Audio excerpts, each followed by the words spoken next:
আজকে আমরা নবম শ্রেণীর প্রথম পর্যায়ক্রমিক মূল্যায়ন 2026 সালের ভূগোল বিষয়ের সম্পূর্ণ উত্তর সহ নমুনা প্রশ্নপত্র সেট 4 সম্পর্কে আলোচনা করব। তো চলো এই ভিডিওতে আমরা দেখে নিই ক্লাস 9-এর ফার্স্ট ইউনিট টেস্ট 2026 জিওগ্রাফি সাবজেক্টের এই কোশ্চেন পেপার এবং তার উত্তরগুলো। তো ফার্স্ট সামেটিভ ইভ্যালুয়েশনে তোমাদের 40 নম্বরের পরীক্ষা হয় এবং সময় থাকবে 1 ঘন্টা 30 মিনিট।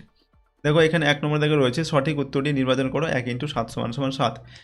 একের দাগে রয়েছে যেদিন পৃথিবীতে দিন ও রাত্রি দৈর্ঘ্য সমান হয় সেই দিনটিকে বলা হয় বিষুব সংক্রান্তি না অধিবর্ষ, সেটাকে বলা হয় বিষুব।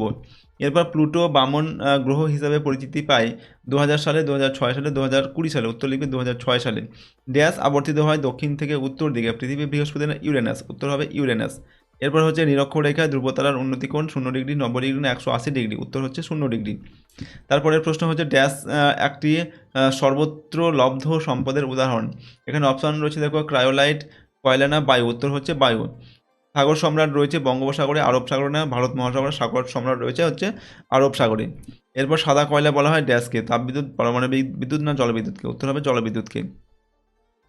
2 নম্বর দাগের প্রশ্ন, নিচের প্রশ্নগুলির নির্দেশ মতো উত্তর লিখতে হবে। এখানে প্রথমে রয়েছে কয়ের দাগে এক কথা উত্তর দাও, যে কোনো তিনটি। 1 × 3 = 3। কোন দিন বা তারিখটিকে অধিদিন বলা হয়? উত্তর লিখবে 29 ফেব্রুয়ারি। ওকে।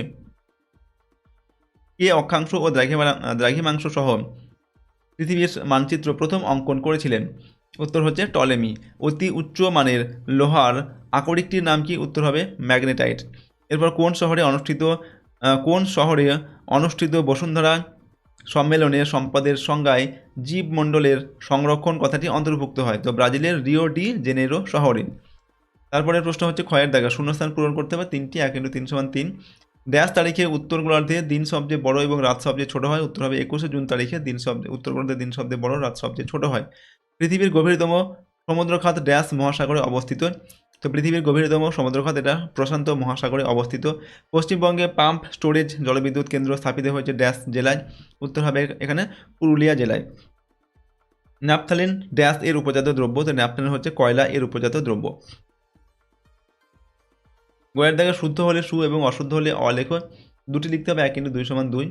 পৃথিবীর প্রকৃত আকৃতি পৃথিবীর মতো, এটা শুদ্ধ হবে।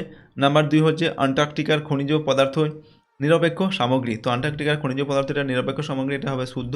তারপর হচ্ছে আন্দামান দ্বীপপুঞ্জ থেকে কুমেরু প্রভা স্পষ্ট দেখা যায়, এটা হবে অশুদ্ধ। ঠিক আছে। পরের প্রশ্ন দেখো 3 নম্বর দিকে নিচের প্রশ্নগুলি 2-1টি বাক্যে উত্তর দাও। 2 × 3 = 6। ওকে। 3 × 6 নম্বর অভিগত গোলক কি? তো যে গোলকের দুই বিপরীত প্রান্ত ঈষৎ চাপা এবং মধ্যভাগ ঈষৎ স্ফীত, সেই প্রকার গোলাকৃতি ঘনবস্তুর আকৃতিকে অভিগত গোলক বলে, যেমন হচ্ছে পৃথিবীর আকৃতি। তারপর হচ্ছে অথবা দিয়ে রয়েছে জিপিএস রিসিভার থেকে কী কী তথ্য পাওয়া যায়? জিপিএস রিসিভার স্ক্রিনে অক্ষাংশ, দ্রাঘিমা ও উচ্চতা এই তিনটি বিষয় ফুটে ওঠে। আগে 10 মিটার ব্যবধানে অক্ষাংশ ও দ্রাঘিমা নির্ণয় করা হতো, এখন রিসিভার এত উন্নত হয়েছে যে কয়েক মিলিমিটার ব্যবধানে অক্ষাংশ ও দ্রাঘিমা নির্ণয় করা যায়। রিসিভারে ভূমির যে উচ্চতা ফুটে ওঠে তা জিওড তল বা সমুদ্র তল থেকে মাপা উচ্চতা।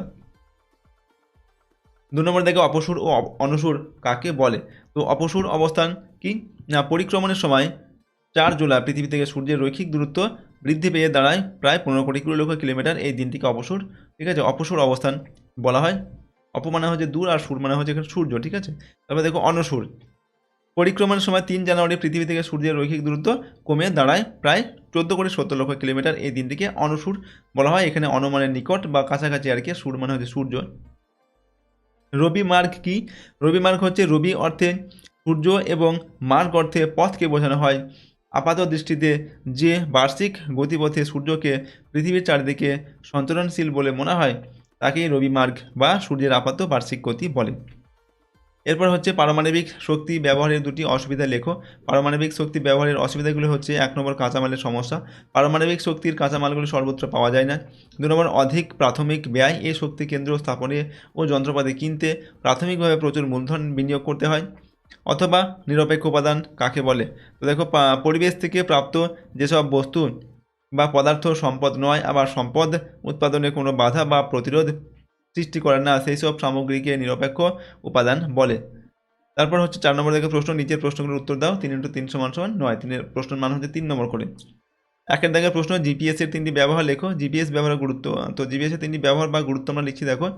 জিপিএস এর ব্যবহার বা গুরুত্ব।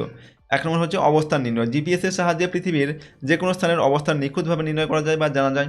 2 নম্বর হচ্ছে দিক নির্ণয়। জিপিএস এর সাহায্যে জাহাজ, স্টিমার ও নৌকার নাবিকরা সহজে দিক নির্ণয় করতে পারে। এরপর হচ্ছে মানচিত্র তৈরি। বিভিন্ন দেশের সীমানা চিহ্নিতকরণে ও বিভিন্ন প্রকার মানচিত্র তৈরিতে জিপিএস ব্যবহার করা হয়। তারপর হচ্ছে অথবা দিয়ে পৃথিবীর গোলীয় আকৃতির সপক্ষে 3টি যুক্তি দাও। 1 নম্বর হচ্ছে পণ্ডিতদের মতামত। আজ থেকে প্রায় 2600 বছর আগে গ্রিক দার্শনিক পিথাগোরাস গাণিতিকভাবে প্রতিষ্ঠিত করেছিলেন যে পৃথিবীর আকার একটি গোলকের মতো। গোলক, বরাহ, মিহির, আর্যভট্ট, কোপার্নিকাসের মতো বিখ্যাত পণ্ডিতগণ এর সাথে একমত হয়েছিলেন। 2 নম্বর নাবিকদের পৃথিবী পরিভ্রমণ। 1519 খ্রিস্টাব্দে বা 1519 সালে পর্তুগিজ নাবিক ফার্দিনান্দ ম্যাগেলান এবং 1577 সালে ইংরেজ নাবিক ফ্রান্সিস ড্রেক দিক পরিবর্তন না করে ক্রমাগত জাহাজ চালিয়ে তারা যেখান থেকে যাত্রা শুরু করেছিলেন সেখানেই পুনরায় ফিরে আসেন। পৃথিবী গোলাকার বলেই এটি সম্ভব হয়েছিল। 3 নম্বর হচ্ছে সর্বত্র একই সময়ে সূর্যোদয় হয় না। পৃথিবী গোলাকার হওয়ায় সূর্যাস্ত প্রথমে পূর্বের দেশগুলোতে এবং পরে পশ্চিমের দেশগুলোতে ঘটে। 2 নম্বর দাগের প্রশ্ন, অচিরাচরিত শক্তির ব্যবহার দ্রুত বৃদ্ধি পাচ্ছে কেন? অচিরাচরিত শক্তির ব্যবহার দ্রুত বৃদ্ধি পাওয়ার কারণগুলি হলো: 1 নম্বর, এই শক্তির উৎসগুলি প্রকৃতি থেকে বিনামূল্যে পাওয়া যায়। 2 নম্বর, এই শক্তির উৎসগুলো পরিবেশ বান্ধব। 3 নম্বর, এই শক্তির উৎসগুলো পুনর্নবীকরণযোগ্য। এরপরের প্রশ্ন অথবা দিয়ে রয়েছে পুনর্ভব ও অপুনর্ভব সম্পদের 3টি পার্থক্য লেখো। তো পুনর্ভব আর অপুনর্ভব সম্পদের মধ্যে পার্থক্য কী? 1 নম্বর, যেসব সম্পদ ক্রমাগত ব্যবহারের ফলে নিঃশেষিত হয় না বা যাদের নিঃশেষিত হওয়ার সম্ভাবনাও নেই তাদের পুনর্ভব সম্পদ বা প্রবহমান সম্পদ বা অফুরন্ত সম্পদ বলে। আর প্রকৃতিতে এমন অনেক সম্পদ আছে যেগুলির অবস্থান সুনির্দিষ্ট ও পরিমাণও সীমিত, তাদের অপুনর্ভব সম্পদ বা গচ্ছিত সম্পদ বলে।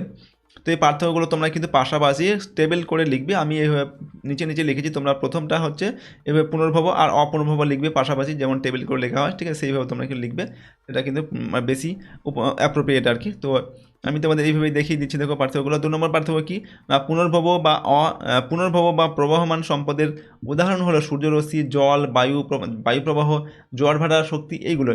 আর অপুনর্ভব বা গচ্ছিত সম্পদগুলির উদাহরণ হচ্ছে মধ্যে অন্যতম হচ্ছে কি না কয়লা, খনিজ তেল, আকরিক লোহা প্রভৃতি, এইগুলো। 3 নম্বর, পুনর্ভব বা পূরণশীল সম্পদের পরিমাণ অফুরন্ত, আর এই সম্পদ পৃথিবীর সর্বত্র পাওয়া যায়, কিন্তু অপুনর্ভব বা গচ্ছিত সম্পদের পরিমাণ সীমিত, অর্থাৎ অপুনর্ভব বা গচ্ছিত সম্পদগুলি পৃথিবীর সর্বত্র সমপরিমাণে পাওয়া যায় না।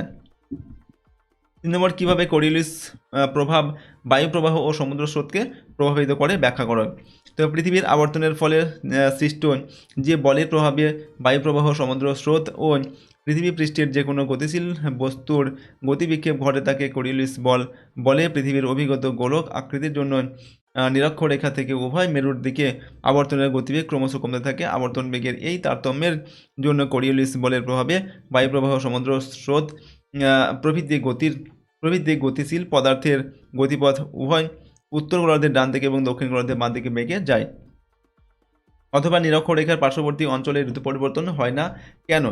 দেখো, ছায়াবৃত্ত নিরক্ষরেখার সাথে সারা বছর লম্বভাবে অবস্থান করে বলে নিরক্ষীয় বরাবর সারা বছর দিন রাত্রি দৈর্ঘ্য সমান থাকে, অর্থাৎ সর্বদা 12 ঘন্টা দিন এবং 12 ঘন্টা রাত্রি বিরাজ করে। সূর্যরশ্মি এখানে সারা বছর লম্বভাবে কিরণ দেয়। উভয় কারণের প্রভাবে নিরক্ষীয় অঞ্চলে বা নিরক্ষরেখার পার্শ্ববর্তী অঞ্চলে সর্বদা গ্রীষ্মকাল বিরাজ করে, তাই এখানে কোনোরূপ ঋতু পরিবর্তন লক্ষ্য করা যায় না। বাতাসে অধিক আর্দ্রতার কারণে এখানকার জলবায়ু সারা বছর উষ্ণ আর্দ্র প্রকৃতির। 5 নম্বর থেকে যে কোনো একটি প্রশ্নের উত্তর লিখতে হবে। প্রশ্নের মান 5 নম্বর। 5-এর 1-এর দাগে পৃথিবীর পরিক্রমণ গতির 5টি ফলাফল উল্লেখ করো। 1 নম্বর, দিন ও রাতের দৈর্ঘ্যের হ্রাস বৃদ্ধি। কক্ষপথের এক একটি জায়গায় পৃথিবীর এক একটি গোলার্ধ সূর্যের দিকে ঝুঁকে থাকে। যখন পৃথিবী যে গোলার্ধে সূর্যের দিকে বেশি ঝুঁকে থাকে তখন সেই গোলার্ধে ক্রমশ দিন বড় ও রাত ছোট হয়, তখন অন্য গোলার্ধে বিপরীত অবস্থার সৃষ্টি হয়। নাম্বার 2, ঋতু পরিবর্তন। পৃথিবী তার কক্ষপথে সূর্যকে প্রদক্ষিণকালে পৃথিবীর অবস্থানের উপর নির্ভর করে উষ্ণতার তারতম্যের সৃষ্টি হয়, ফলে ঋতু পরিবর্তন ঘটে। উষ্ণতার উপর ভিত্তি করে পৃথিবীকে কয়েকটি ঋতুতে ভাগ করা হয়েছে। পরিক্রমণ গতির ফলে এই ঋতুগুলির পর্যায়ক্রমিক পরিবর্তন ঘটে, যাকে ঋতু পরিবর্তন বলে। 3 নম্বর হচ্ছে অপসূর অনসূর অবস্থান। উপবৃত্তাকার কক্ষপথে পরিক্রমণের ফলে সূর্য থেকে পৃথিবীর দূরত্ব 4 জুলাই 15 লক্ষ কিলোমিটার হয়, একে অপসূর অবস্থান বলে। আবার 3 জানুয়ারি এই দূরত্ব সবচেয়ে কম হয়, সেটা হচ্ছে 14,70 লক্ষ কিলোমিটার, একে অনসূর অবস্থান বলে। নাম্বার 4 সূর্যোদয় ও সূর্যাস্তের স্থান পরিবর্তন। তো 21 মার্চ ও 23 সেপ্টেম্বর ঠিক পূর্ব দিকে সূর্যোদয় ও পশ্চিম দিকে সূর্যাস্ত হলেও বছরের বাকি দিনগুলোতে পৃথিবীর পরিক্রমণ গতির জন্য সূর্য কখনো একটু উত্তরে আবার কখনো একটু দক্ষিণে সরে গিয়ে উদিত হয় ও অস্ত যায়। 5 নম্বর পয়েন্ট হচ্ছে মেরু জ্যোতিষ সৃষ্টি। পরিক্রমণ গতির ফলে যখন সুমেরু ও কুমেরু অঞ্চলে 6 মাস রাত থাকে, তখন সেখানে রাতের আকাশে রামধনুর ন্যায় আলোর জ্যোতি দেখা যায়, একে মেরুজ্যোতি বলে। সুমেরুতে সুমেরুর প্রভা ও কুমেরুর প্রভা নামে পরিচিত। ঠিক আছে, তো এইগুলো হচ্ছে আমাদের পরিক্রমণ গতির ফলাফল। এরপর সম্পদ সৃষ্টির উপাদানগুলির ধারণা দাও। তো সম্পদ সৃষ্টির উপাদান 1 নম্বর হচ্ছে প্রকৃতি। মানুষের হস্তক্ষেপ ব্যতীত পৃথিবীতে সৃষ্ট যে কোনো কিছুই প্রকৃতির অন্তর্গত।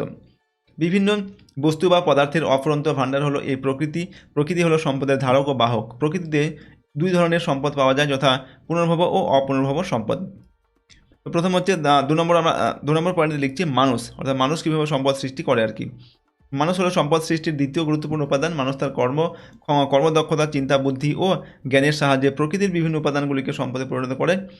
সম্পদ সৃষ্টিতে মানুষ দ্বৈত ভূমিকা পালন করে, যথা সম্পদের সৃষ্টিকারী এবং সম্পদের ভোগকারী। 3 নম্বর সংস্কৃতি। সম্পদ সৃষ্টির একটি গতিশীল উপাদান হলো সংস্কৃতি। অধ্যাপক হ্যামিল্টনের মতে বিজ্ঞান চেতনা, সাংস্কৃতিক চিন্তাধারা সম্পদ সৃষ্টিতে সহায়তা করে। 6 নম্বর থেকে প্রদত্ত ভারতের রেখা মানচিত্রে নিম্নলিখিতগুলি উপযুক্ত প্রতীক ও নাম সহ চিহ্নিত করো এবং উত্তরপত্রের সঙ্গে জুড়ে দাও। এখানে 1x5=5। তো দেখো এখানে রয়েছে বৃহত্তম লিগনাইট ভান্ডার, বৃহত্তম কয়লা খনি, পশ্চিমবঙ্গের একটি তাপবিদ্যুৎ কেন্দ্র, উত্তর পূর্ব ভারতের একটি তৈল উত্তোলক অঞ্চল, বৃহত্তম তৈল শোধনাগার। তো এইগুলো হচ্ছে তোমাদের যে মানচিত্র দেওয়া হবে সেখানে চিহ্নিত করতে হবে। তো আজকে আমরা তোমাদের ক্লাস 9-এর ফার্স্ট সামেটিভ ইভ্যালুয়েশন 2026 সালের জিওগ্রাফি সাবজেক্টের একটি কোশ্চেন পেপার সম্পূর্ণ উত্তর সম্পর্কে আলোচনা করলাম। প্রশ্নগুলো তোমরা ভালোভাবে প্র্যাকটিস করো। এর আগে যে 3টি সেট আমি দিয়েছি সব সেটগুলো তোমরা প্র্যাকটিস করে নেবে, 4টি সেটই, তাহলে কিন্তু তোমরা পরীক্ষায় কিন্তু এই সেটগুলোর মধ্যে থেকে প্রশ্ন কমন পাবে। এবং যদি এর পিডিএফগুলো তোমরা পেতে চাও, আমাদের অ্যাপটিকে ডাউনলোড করবে। সহজ লেসন অ্যাপের লিঙ্ক ডেসক্রিপশন বক্সে দেওয়া আছে এবং গুগল প্লে স্টোরে গিয়েও তোমরা অ্যাপটিকে পাবে। সেখান থেকে অ্যাপটিকে ডাউনলোড করে নিয়ে তোমরা প্রথমে রেজিস্টার করবে, তারপর কিন্তু লগ ইন করবে পাসওয়ার্ড, এবং যে পাসওয়ার্ড তোমরা প্রথমে ক্রিয়েট করবে সেই পাসওয়ার্ড এবং ফোন নাম্বার দিয়ে তারপর তোমরা অ্যাপের মধ্যে থেকে পেইড কোর্স চালিয়ে নিতে পারো। তাছাড়া সেখানে কিছু ফ্রি কোর্সও দেওয়া আছে, সেগুলো তোমরা সেখান থেকে ব্যবহার করতে পারো। তো আজকে আমরা ভিডিওটি এখানেই শেষ করছি। সম্পূর্ণ ভিডিওটি দেখার জন্য অসংখ্য ধন্যবাদ।